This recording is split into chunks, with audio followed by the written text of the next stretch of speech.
I'm Cadet Wilsford. My name is John Stabler. I'm Cadet Votino. Today we'll be discussing our systems design process and our candidate solutions and our ultimate recommendation to solve the refugee radicalization problem. With an estimated 11 million refugees displaced from Syria, the Syrian refugee problem is more than a problem, it's a crisis. To further understand this problem, we can use two context diagrams. So, in context diagram 1, we have the actors. This is everybody at play in the situation. We have EUCOM, we have the European Union, we have radical groups, and we have host countries. The EUCOM, and they all play into potential refugee radicalization. For EUCOM, they give aid to potential refugees, and the potential refugees provide security concern. The same can be said for the European Union.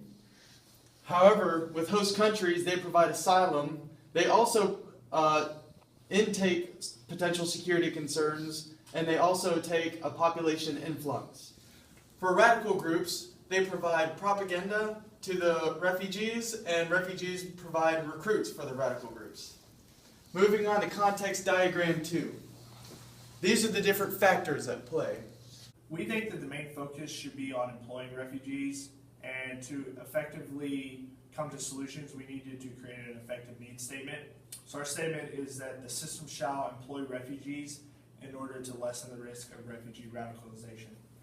So first, I'm going to take you through our stakeholders, needs, requirements, and functions. And again, this is all to walk you through how we got to our solutions. So main stakeholders, we got refugees, EUCOM, host nations, and then radical groups. For the refugees, they need income, stability, and progress to move forward with their life and advance themselves. EUCOM, they need security in Europe and Middle East, stability, and then growth, like economic growth. Host nations, they need security, and they probably need some monetary aid with all these refugees coming in. Radical groups, they want recruits, they want supplies, and they need leaders. Requirements.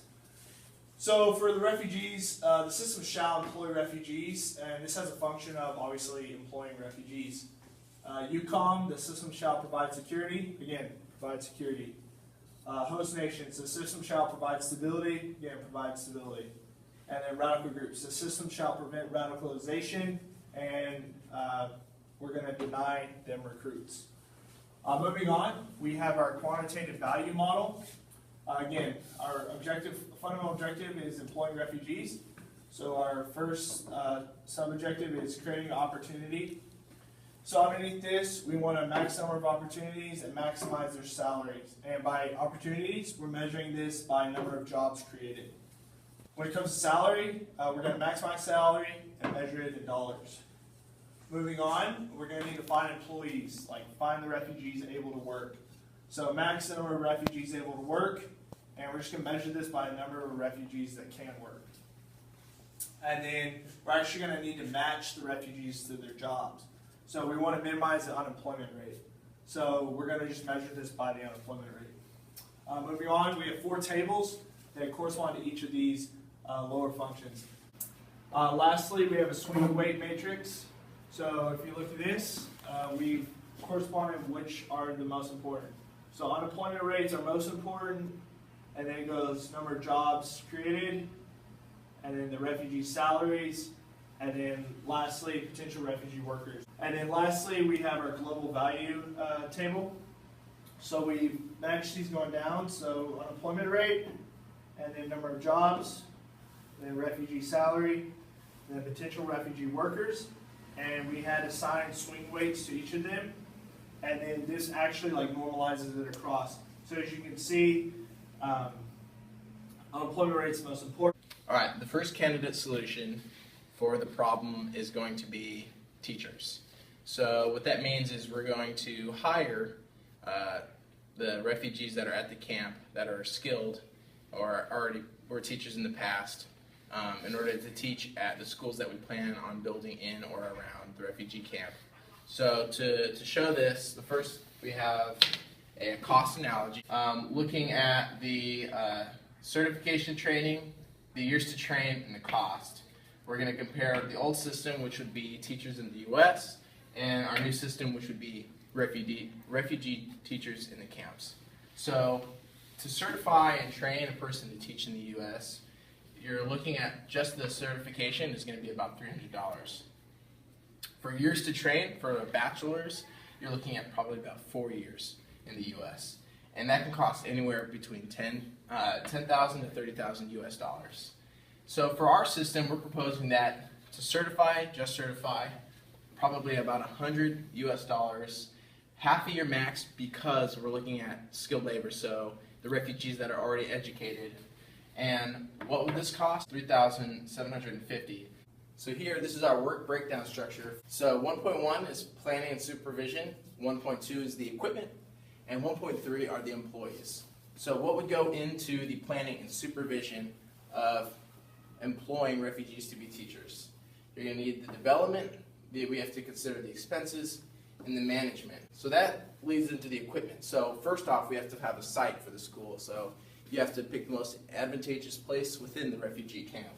Next, we're going to need teaching supplies, whether that be chalk or pencils, whatever. And then you're going to need food supplies to hopefully feed the staff and faculty and the kids. And what that brings us to is the employees. Our employees, we're looking at, you're going to need teachers, you're also going to need staff and faculty, so janitors, for example. And then last but not least is you're going to need security at the school. Solution number 4 is a health clinic, 4.0.